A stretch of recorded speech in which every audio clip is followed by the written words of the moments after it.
400 million years ago, something was built that should not have been built. Before the dinosaurs, before the mammals, before anything with legs had figured out how to walk on dry land. Deep in the warm, shallow seas of what would eventually become Ohio, something evolved that had no right to exist that early in the story of life. It didn't have teeth. It had exposed skull bone, sharpened into blades. Two bony plates that closed against each other like industrial shears, self-sharpening every single time the jaw opened and shut. The edges got sharper the more it ate. Think about that, a weapon that improves itself with use. Its bite force has been estimated at roughly 11,000 pounds. The bladed tip concentrated that force down to 80,000 pounds per square inch. For reference, a great white shark bites at around 4,000 pounds. A saltwater crocodile, one of the strongest biters alive today, maxes out near 3,700 pounds. This thing was casually tripling them, and it did it 200 million years before the first dinosaur ever hatched. Its name is Dunkleosteus terrelli, and it was the world's first super predator. Not a predator, not an apex predator, a super predator, the kind of animal that doesn't just sit at the top of the food chain, it is the food chain. Everything else in the ocean was either food or irrelevant, and then it vanished. It wasn't killed by an asteroid, it wasn't wiped out by a volcano, it was killed by the one thing it could never bite through, its own perfection. But before we get to how it died, you need to understand just how insanely dominant this thing was while it lived. The Dunkleosteus was an arthrodire, part of a class of armored fish called placoderms that ruled the Devonian seas. And when I say armored, I don't mean thick skin or tough scales, I mean literal sheets of bone, fused around its head and the front third of its body like a biological tank hull. If you've seen pictures of a Dunkleosteus skull, you know what I mean. It looks like a demon mask, like something a medieval blacksmith designed during a fever dream. Two massive plates where the upper jaw should be, curving down into sharp blades that interlock with a lower pair. No teeth, just bone meeting bone, edge against edge, getting sharper every single time. It lived during what paleontologists call the Age of Fishes. The Devonian period, roughly 382 to 358 million years ago, was an absolute carnival of jawed and jawless creatures all trying to eat each other. Armored fish, early sharks, giant sea scorpions, and tentacled cephalopods in coiled shells. The Devonian Ocean was a war zone. And in the middle of that chaos, the Dunkleosteus sat at the very top. Unchallenged, unmatched. For millions of years, nothing even came close. Estimates on its size have varied over the years. Some older studies placed it at 30 feet long. More recent work suggests the largest adults were probably closer to 13 feet, maybe a bit more for exceptionally large individuals, weighing in at several tons. But here is the thing people miss about Dunkleosteus. The size was never the scary part, the jaw was. Researchers at the Field Museum and the University of Chicago built a biomechanical model of the Dunkleosteus skull and discovered something that, honestly, shouldn't be possible for a fish this old. It could snap its jaws open in roughly 1/50th of a second. 20 milliseconds. Blink, and you'd miss the entire feeding event. That rapid opening created what scientists believe was a powerful suction effect, pulling prey toward the mouth before those bone blades slammed shut. Most predators get one or the other. You get a strong bite or you get a fast bite. Nature usually makes you choose. The Dunkleosteus looked at that rule and ignored it, a fast opening for capture. A devastating close for the kill. The bladed jaws could cut through the armored shells of other placoderms, through the coiled defenses of ammonites, through essentially anything swimming in Devonian water. It was the can opener in an ocean full of cans. And the jaw had another trick that borders on unfair. Those bony plates self-sharpened.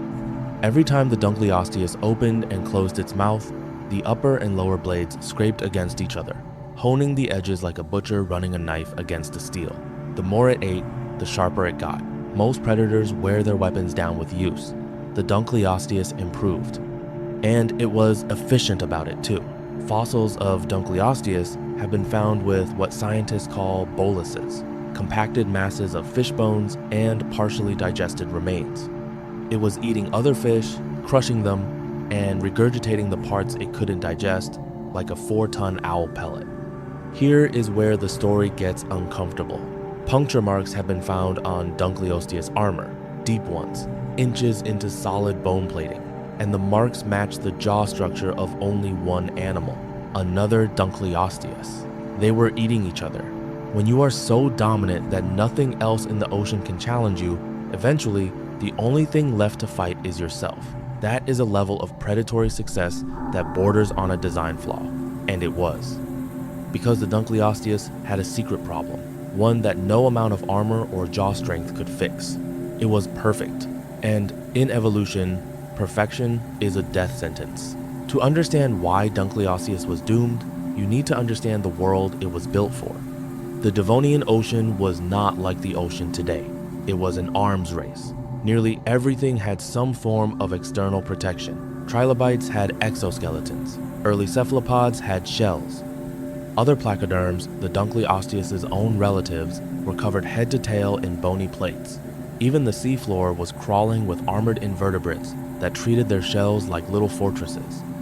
So the ocean was essentially a room full of locked safes. And the Dunkleosteus evolved to be the safe cracker. Its bone shears could puncture and shatter armored prey that nothing else could touch.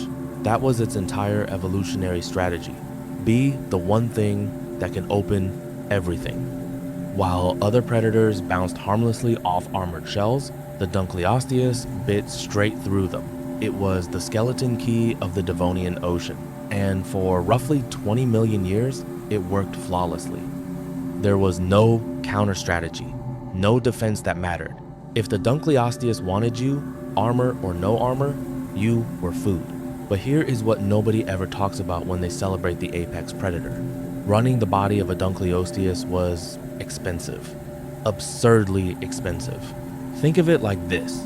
You know how a luxury sports car looks incredible in the showroom, but the moment you drive it off the lot, you realize the insurance is devastating, the fuel costs are obscene, and it needs maintenance every other week? The Dunkleosteus was the Devonian equivalent of that car. That armor wasn't free. Bone plating is heavy, dense. It requires enormous metabolic energy to grow and maintain. The Dunkleosteus was essentially wearing a suit of medieval plate armor while trying to swim through water. Every movement cost more than it would for an unarmored fish. That jaw mechanism, the one that could snap open in 20 milliseconds and generate 11,000 pounds of force, required massive muscles anchored to a skull built like a battering ram. Muscles that burned through calories at a rate most fish couldn't even process. The Dunkleosteus was a gas guzzler in an ocean that was about to run out of fuel. See, here is the trap. When you evolve to be the biggest, the toughest, the most lethal thing in the water, you also evolve to be the most expensive thing in the water. Every calorie you burn has to come from somewhere. And the Dunkleosteus needed a lot of calories. It was obligated to eat constantly, big, slow, armored prey, the kind of food that was worth the energy it cost to catch them. And that was fine as long as the menu stayed the same. But the menu was about to change. Toward the end of the Devonian period, the oceans began to shift. Oxygen levels in the water dropped. Temperatures fluctuated wildly. Some researchers point to massive glaciation events. Others point to the explosion of land plants, whose root systems may have released enormous amounts of nutrients into waterways, triggering algal blooms that choked the oxygen out of shallow seas. The exact sequence is still debated. What isn't debated is the result. The environmental conditions that had supported enormous armored ecosystems for tens of millions of years were destabilizing. The water was changing, the food web was fracturing, and then came the Hangenberg event, roughly 359 million years ago, at the boundary between the Devonian and the Carboniferous periods. The Hangenberg event wiped out an estimated 96% of vertebrate species. Not a typo, 96%. It was one of the most catastrophic extinction pulses in the entire history of vertebrate life on this planet. To put that in perspective, the asteroid that killed the dinosaurs 66 million years ago, that killed roughly 76% of species. The Hangenberg was worse. For vertebrates, it was arguably the single most devastating reset button the planet ever pressed. Every single placoderm lineage that had survived the earlier Kellwasser extinction 13 million years prior, was erased, gone. Not one species of armored fish made it into the Carboniferous. A class of animals that had dominated the world's oceans for over 50 million years, hundreds of species across dozens of evolutionary branches, was reduced to zero in what was probably a few 100,000 years. Geologically, that's overnight. But the extinction didn't just delete the Dunkleosteus, it deleted the Dunkleosteus's lunch. The slow, armored prey species that the Dunkleosteus had spent millions of years evolving to exploit were vanishing. In their place, something smaller and faster was multiplying, something that didn't bother with armor at all. The early cartilaginous fishes, the ancestors of sharks.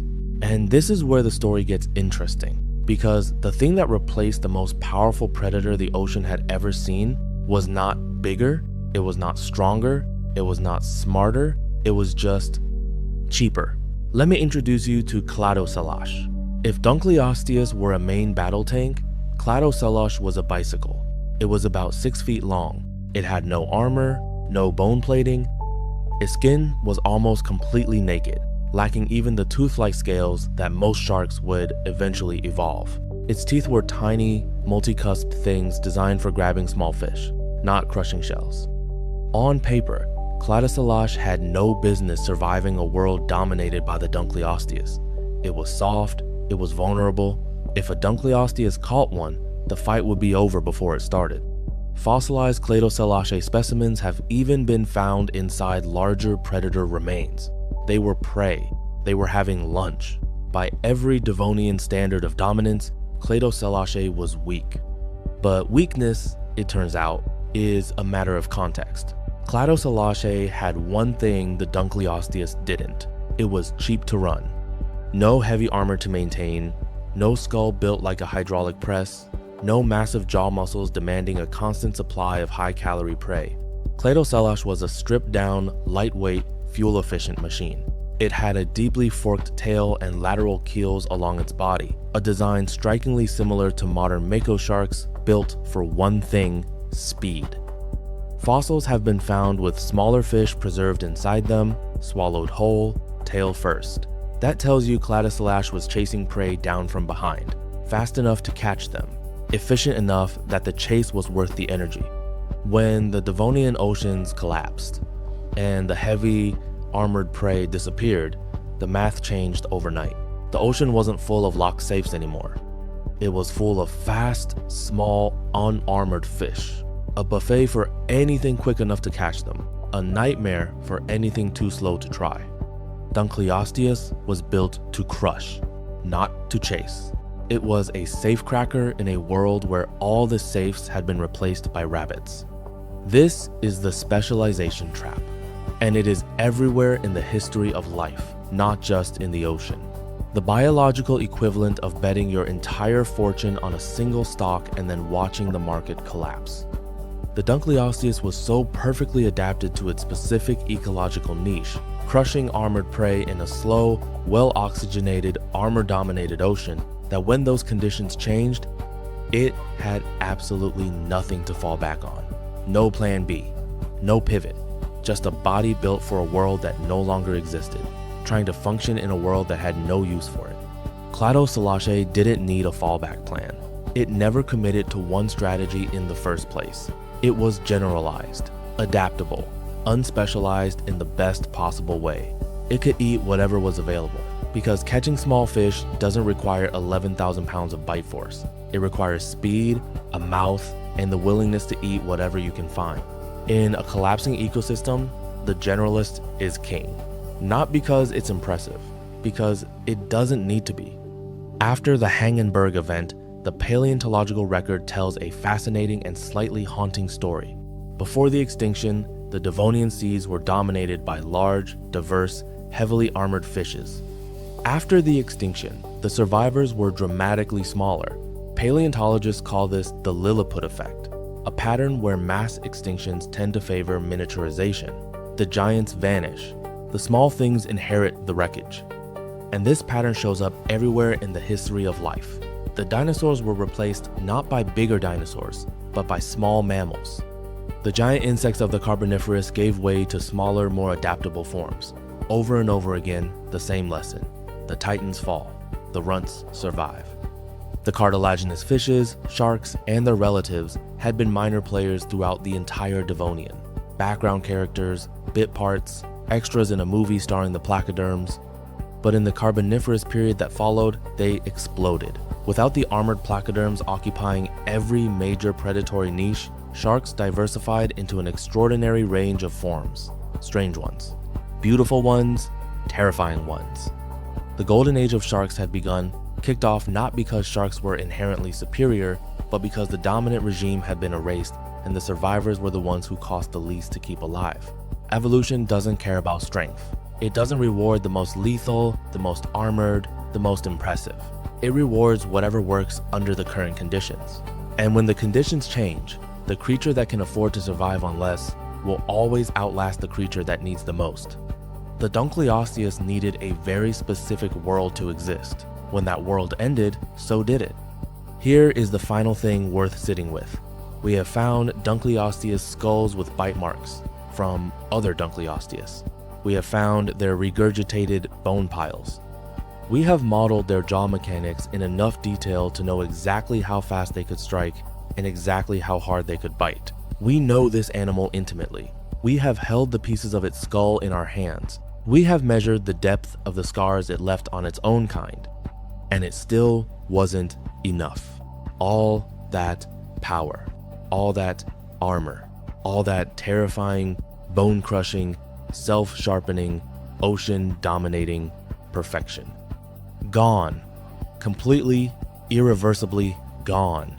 Not because something stronger came along, not because an asteroid hit, because the world quietly rearranged itself, and the Dunkleosteus was too committed to what it already was to become anything else.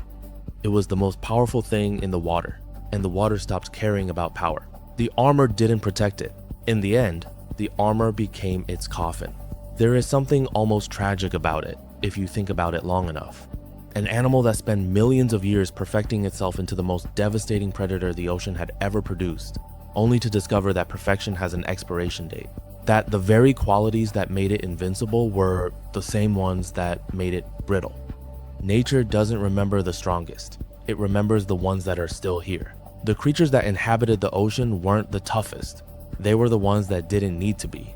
And 359 million years later, their descendants are still swimming.